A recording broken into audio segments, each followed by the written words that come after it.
May natanggap po kami nung isang araw na mid-gaming laptop. At ang problema ay bigla daw pong nag-shutdown habang ginagamit sa laro. And after diagnosis ay nalaman po namin na ang reason ng pag-shutdown bigla ng laptop ay may shorted na component.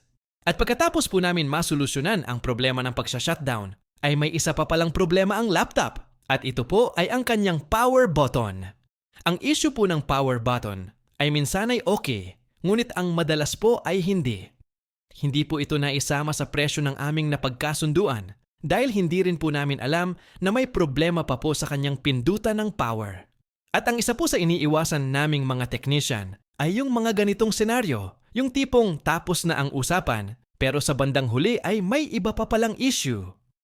Ang dating po kasi nun sa ibang customer ay piniperahan lang namin sila at yung feeling pong yun ang isa sa pinakaayaw kong maramdaman sa aking kliyente.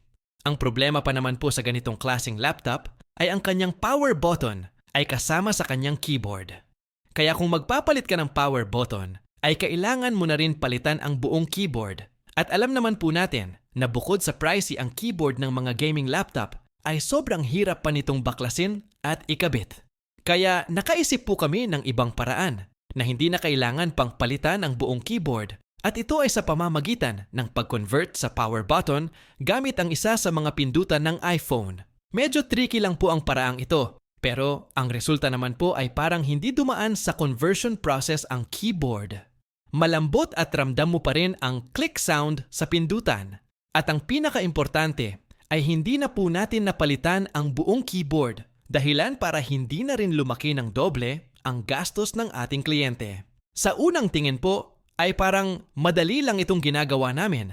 Pero in reality po, ay sobrang complicated po ang ginawa naming procedure. Ito'y kombinasyon ng gamit, skill, at experienced ang puhunan namin upang mapagmukha po naming madali ang mahirap na trabaho.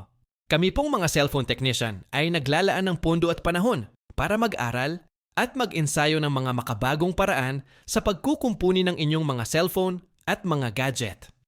Dahil ang nais po namin ay mabigyan po namin kayo ng tapat at dekalidad na serbisyo dahil batid po namin na deserve po ng bawat kliyente ang profesional na serbisyo mula sa profesional na technician.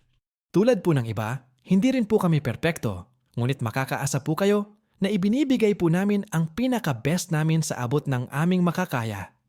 Ito na nga po pala ang finished product ng ginawa natin na ngayon.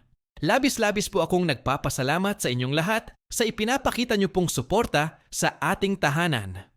Ito nga po pala ang inyong lingkod, Yuritech, at your service. Hanggang sa